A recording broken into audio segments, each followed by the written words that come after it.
안녕하세요. 스트레스를 엄청 받고 그걸 풀기 위해 사연을 보내보게 된 41살 여자입니다. 저는 한때 헬스 트레이너로 활동했던 사람이지만 나이도 어느 정도 있는 상태고 예전의 사고로 인해 몸이 다치게 돼서 4년 전부터 집안 살림을 하며 지내고 있었어요.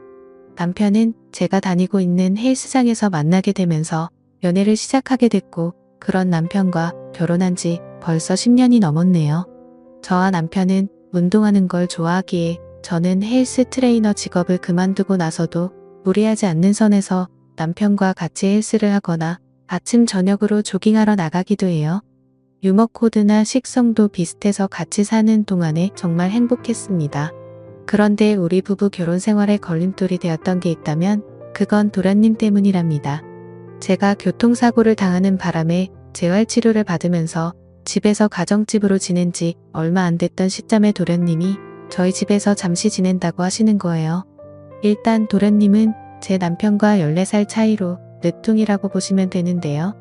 도련님이 군대 전역하고 다니던 지방대가 있는데 그 대학은 메리트가 없다며 편입 준비를 한다고 하기에 다시 서울로 오게 됐답니다. 도련님은 지방대에 다닐 때에는 기숙사에서 지냈지만 편입 준비를 하겠다고 다시 서울로 오게 됐을 당시에는 당연히 도련님에게는 돈이 없다고 볼 수 있잖아요. 대학생이 돈이 있어 봐야 얼마나 있겠어요. 시부모님은 도련님이 20살이 되던 해에 돌아가시게 돼서 제 남편이 도련님 부모님 역할을 하고 있는 셈이랍니다. 그래서 도련님이 서울로 왔을 당시에 편입 준비하는 동안에만 우리 집에서 지내게 하자고 하더라고요. 보증금과 월세 마련해주는 것도 부담이고 보증금을 내준다고 해도 도련님이 몰래 보증금을 뺏었을 것 같은 느낌이 들기도 해서 결국 우리 부부 집에서 덜도 말고 딱 1년만 지내게 하기로 했어요. 평소 학교에 성실히 다니지 않아 보이던 도련님이었지만 편입 준비 정말 열심히 하더라고요. 저희 부부집 작은 방을 도련님이 지내실 수 있도록 준비를 해드렸는데 도련님 방을 몰래 들다 보면 항상 책상에 앉아서 공부를 하더라니까요. 원래 노는 걸 좋아하는 사람이었는데 말이에요. 그래서 저는 그런 어린 도련님이 기특해 출출하지 않게 중간중간 간식을 주고 가끔 머리 좀 식히라고 용돈을 주기도 합니다. 편입 준비하는 것만으로도 힘들 텐데 우리 부부에게 부담 주기 싫다고 주말마다 아르바이트를 하기도 하더라고요. 한동안 그렇게 잘 지내던 와중에 도련님이 좀 불편해지기 시작했어요. 일단 도련님께서는 정말 훈남이에요. 키는 183cm 정도 되고 남편은 운동을 즐기는 사람이라 그런지 남편 따라서 운동을 한 덕에 몸도 정말 근육형이에요. 장근육이 많은 몸매라고 할 수 있죠. 군대 가기 전에 신검 받았을 당시 183cm, 71kg이 나간다고 했으니 비율이 좋을 수밖에 없습니다.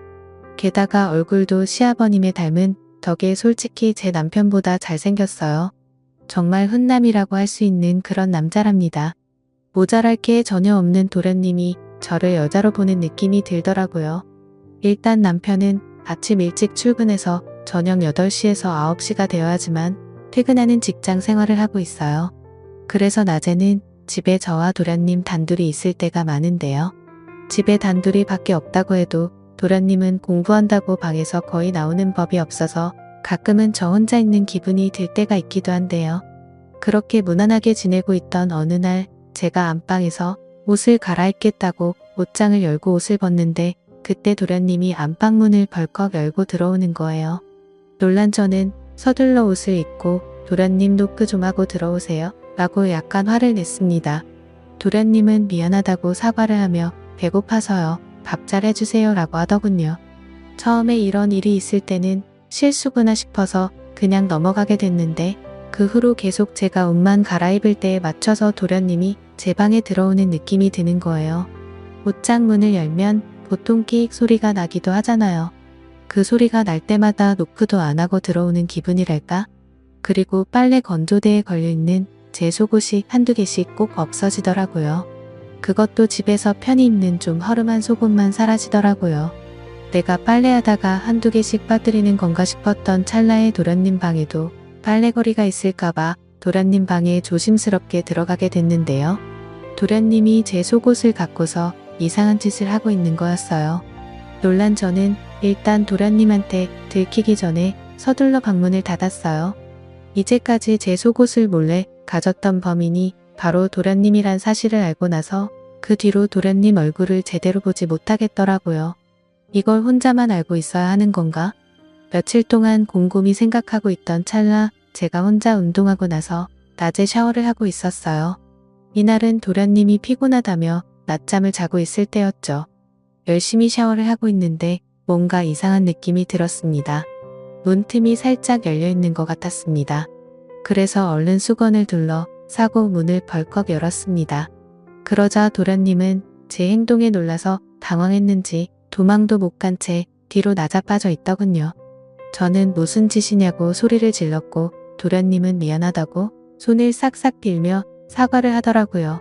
그러더니 도련님은 이 사실을 제발 형한테 말하지 말아달라고 부탁을 했습니다. 저는 이번 일 절대로 못 넘어간다고 했습니다.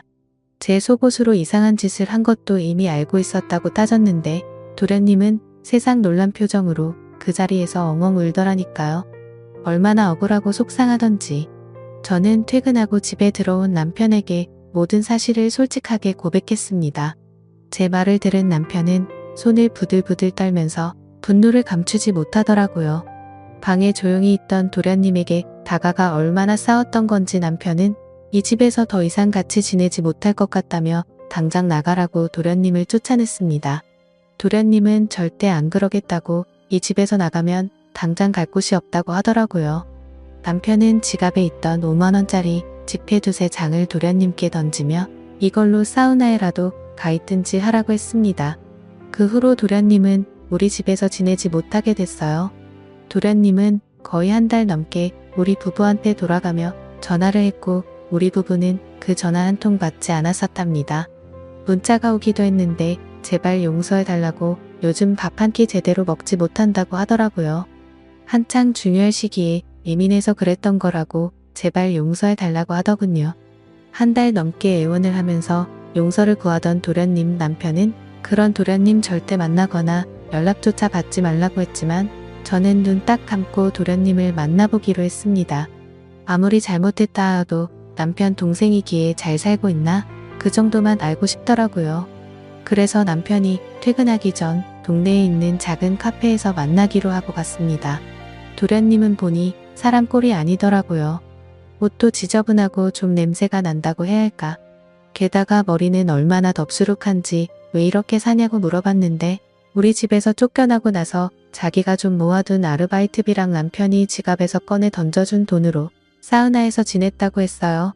그것도 한계가 있어서 친구 집에서 며칠 지내기도 했다는데 친구도 제 도련님을 받아주는 게 한계가 있어서 나가달라고 부탁을 하더래요. 그래서 아르바이트하는 매장에서 몰래 먹고 자고 해봤는데 사장님이 그걸 뒤늦게 알게 되는 바람에 결국 알바조차 잘렸다고 하더라고요. 모아둔 돈도 없고 그 와중에 편의 준비도 해야 하기에 많이 힘들었다고 합니다. 순간적으로 도련님이 안쓰럽긴 했지만 그래도 도련님이 잘못한 건 잘못한 거라 저는 그런 도련님 얼굴을 보고도 용서해주고 싶은 마음이 들지가 않더라고요. 그래서 저는 그런 도련님께 용서해주고 싶은 마음은 없지만 그래도 한때 가족이라 생각했던 사람이라 용돈은 조금 줄 수 있다고 했어요. 그렇게 저는 도련님께 50만 원을 주게 됐습니다. 제가 준 50만 원을 뚫어지게 바라본 도련님은 갑자기 뭐라도 결심한 표정으로 저를 바라보더라고요. 그리고서 저한테 한다는 말이 형수님 앞으로 저 볼 생각 없다고요? 하는 거예요. 그래서 저는 그렇다고 단호하게 말했습니다. 제 대답을 들은 도련님은 제가 준 50만 원을 저한테 다시 돌려준 뒤에 그럼 이 돈 필요 없고 저랑 딱 한 하룻밤만 같이 보내요. 라고 하는 거예요.